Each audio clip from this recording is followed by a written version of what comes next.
Welcome to the Fast Talk Podcast, episode 1.5, Winky Face. I'm here with Dev Knights, and I am, as always, Kihota.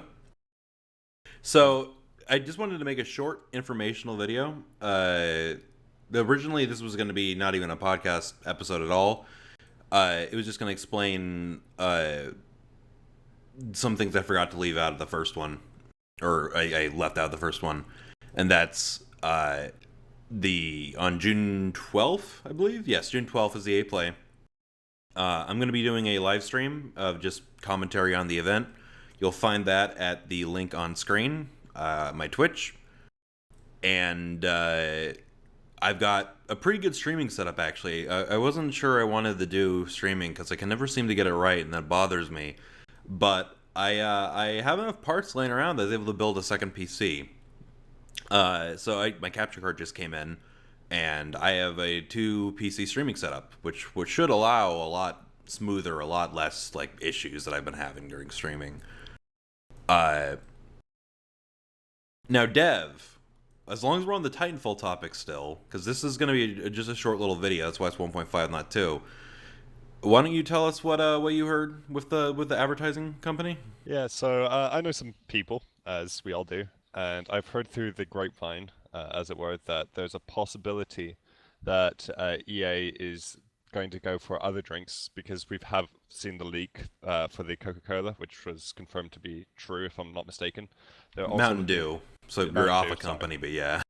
Well, it's still owned by Coca-Cola. Over here, it's owned by Pepsi. Oh, I don't know. It's all the same to me. But anyway, what I've heard, again, through a friend that works at an advertisement agency, that EA went to their office and there's talks of possibly sponsoring more drinks and doing more of an advertisement push. And for this time, there's rumors that it might be a fruit juice in Europe called Oasis, which is quite widespread. So I don't know how much weight there is to that, but there might be some promotional content with that. I'd imagine that would be just a EU thing, considering I have never heard of that drink before. Though I'm sure I'm completely wrong, and it probably is here too, but never heard of it personally. So if all you cared about was Titanfall, you can go ahead and turn the video off right now and just shove me in the garbage, right in the trash where I belong. But the reason I decided to make this a 0.5 is I kind of wanted to get my piece on Overwatch. I've been playing an extensive amount of it. I have a lot of friends who've been playing an extensive amount of it. I mean, yes, if I remember the screenshot that I took that I'm going to place here correctly, Fex, that is indeed level 123. He has been playing this game a lot. We've all put probably over 50 hours into it. So, Overwatch is a really, really fun game with lots of character. They tried very, very hard to make it as bright and as cheery as possible. And it pulls that off. The characters are fun. Art design's great. Dev, how about what do you want to say on that one?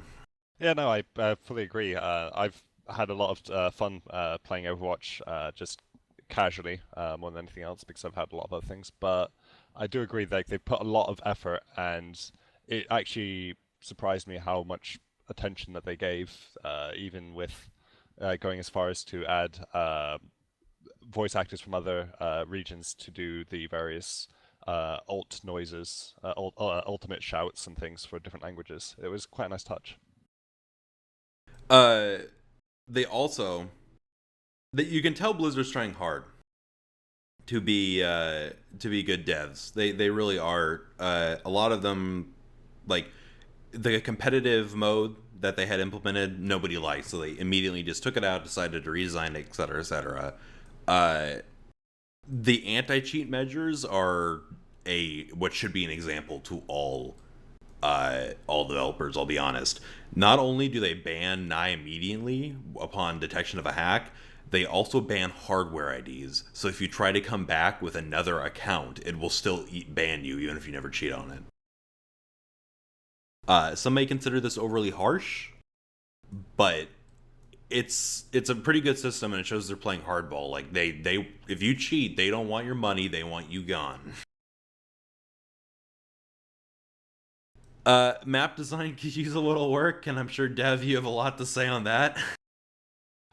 Well, um, map designs, they're very, very, well, I don't know.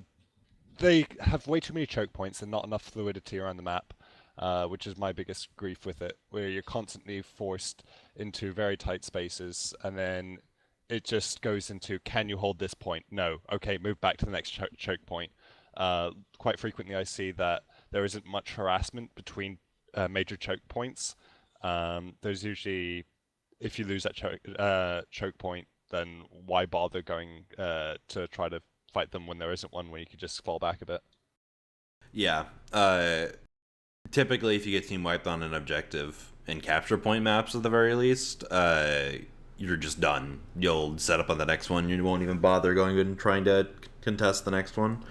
The map design has a lot more vertical movement involved than horizontal, but it's still really, really narrow a lot of the times and can lead to some nasty stuff.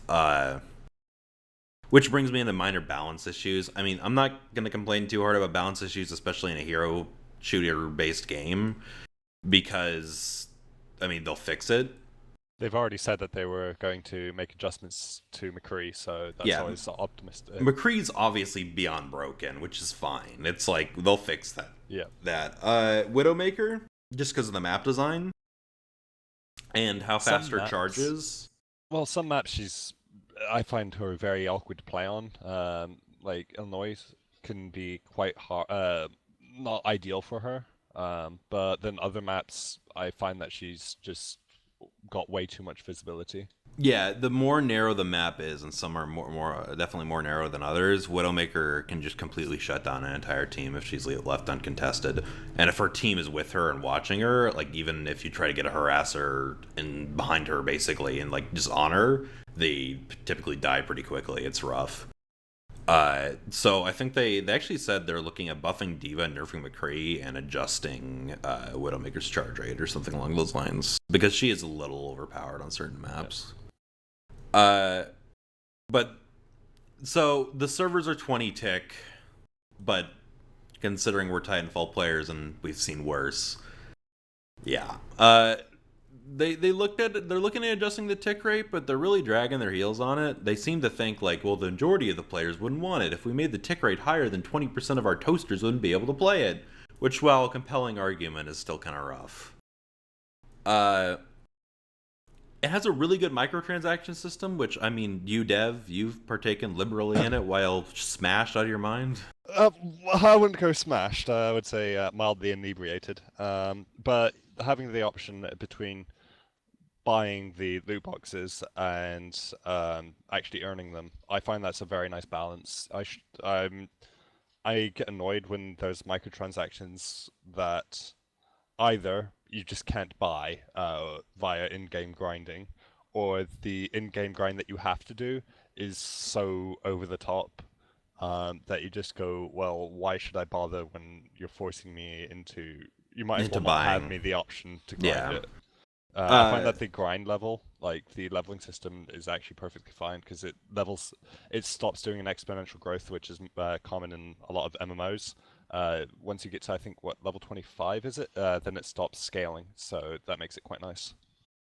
Also, it's all cosmetics. So, like, even if it was grind your ass out for one stupid boot, it doesn't actually affect gameplay, which is I always like to see. I don't really like to see stuff affecting gameplay, which is why I'm kind of worried about the leak and how the pre-order was a gun. It's like, please be a skin. Please be a skin.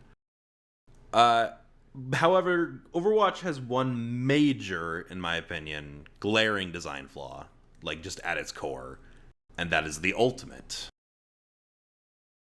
At two teams who are equally skilled and know how to counterpick and pick and counterpick heroes, unfortunately, what the game really comes down to is everybody grouping up, everybody pressing Q.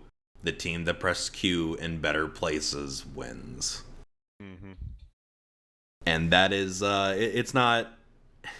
It's nice that It, there's a way to break a stalemate, but at the same time, it just feels kind of cheesy. I feel Well, cheated yeah, out of some victories. exactly. And it also comes down to like the game as a whole plays more like Dota than like CS per se. It very much feels like it kind of trivializes individual players' skill in that as long as the enemy team or as long as your team, if you're less skilled, can get one good ult off, you win. And as long as they don't have a mercy ult, just go nope. Well, that's what I'm talking about with ults. Yeah. Like ults are extremely powerful and they change the entire tide And of the that's why they are game. on ultimate, and you have to charge it up, and you get more ults if you play better and all that. But Yeah, it but seems to be more the focus of the game. yeah, unfortunately, like it's basically one of those things where the ultimates definitely take some of the fun out. Doing really, really, really well and just ultimate. Nope. Yeah, you're done. Especially in capture point maps where it can literally be like, and I've had this happen multiple times, and every time I've been extremely upset when it did. We've held it for like the full 8 minutes, get down to the last 10 seconds, and then they just get one good ult. We all die. Yeah. That's it. It's over. The And overtime can get quite frustrating if that you bit, manage to yeah. like, if you're the team that's on the points with 99% and you've been at 99% for ages, there just happens to be like a team of tracers that just keep chaining their deaths, so it keeps resetting the timer. It just gets aggravating. I've had that too. Luckily, the overtime, like when they're off the point, it actually drains faster. Yeah. If overtime gets longer and longer. Yeah, I've noticed that, but Yeah, it's definitely the problem with the game as a whole is that it like a lot of the in between stuff that you do, like the shooting, the gameplay, like you could be a better player, but a lot of that in the end ends up not mattering. the other side to it is that you have to play like there's no because they haven't actually got a separate competitive mode yet. Sure, they have private lobbies where you can scrim against other people, but all the good players are still playing in the casual, the quick play lobby, and that's how your MMR goes up and down as well. So you're always going to end it up in fights, game modes where you have to try. I mean, and then you have the brawl mode, which I was hoping that people would take a little bit more less seriously, but even then, it's a lot of just serious gameplay rather than and picking who you want rather than just oh I've got half an hour now, I might as well play a couple of games of Overwatch. And Yeah. Yeah, that also gets worse with the more people you queue with. It's one of the games where it's like, I don't really want to queue with friends, because if I queue with friends, I have to try really hard, and I have to pick the same 7 heroes that are currently the best. And that sucks, because D.Va isn't one of them, and D.Va's the cutest, and I just want to play D.Va, but I can't play D.Va. I have to play Winston. nobody likes to see that monkey. uh, and then Dev, actually, what you said brings up a good point. This is conspiracy theory territory right here, folks. Okay, so if you look at the stat sites for Overwatch and you look at win rates, the number 300th guy in win rate ranking, right, is around like 60 something percent as of this writing.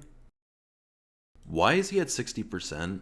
That sounds to me like a really aggressive formula trying to keep you at 50% win rate. Like that's kind of ridiculous. And if you look, like like most of the population is around 50% win rate. That shouldn't be happening. So I think the game actually actively matches you up with good people on good people on your team if you're low, and bad people on your team if you're high. That would explain some things. Yes, and it like I want to say it's conspiracy theory, but it's also really, really obvious when the game's doing it. So I also don't feel like there have been games where it's just if I'm losing, I get really into the game. Whereas Overwatch, if I'm losing, I get into it, but I don't feel that same drive to push myself to win as I have on other games. Because if it's a 50% win rate, there's like I don't feel losing is a punishment. Yeah, it very much feels like you're getting in Overwatch, and this happens, and Asian actually said the same thing. He noticed it. You either stomp or you get stomped. There's very, very few times when you have a close game. I mean, they're there, but and they're brilliant. Yeah, and they're brilliant when they are. When they're brilliant, like everything's tight in the wire, you feel really good about the match. But most of the time, you're either stomping or getting stomped, and I think that's part of that matchmaking system working to like Yeah. correct your win rate. Okay, so thank you all for listening. If you're still here, I mean, you probably threw me in the garbage like I asked you to earlier on, but this has been Fast Talk Podcast, episode 1.5 Winky Face. And I hope you join me on my Twitch on the 12th, and I hope you end up joining me for more. Thank you. Goodbye.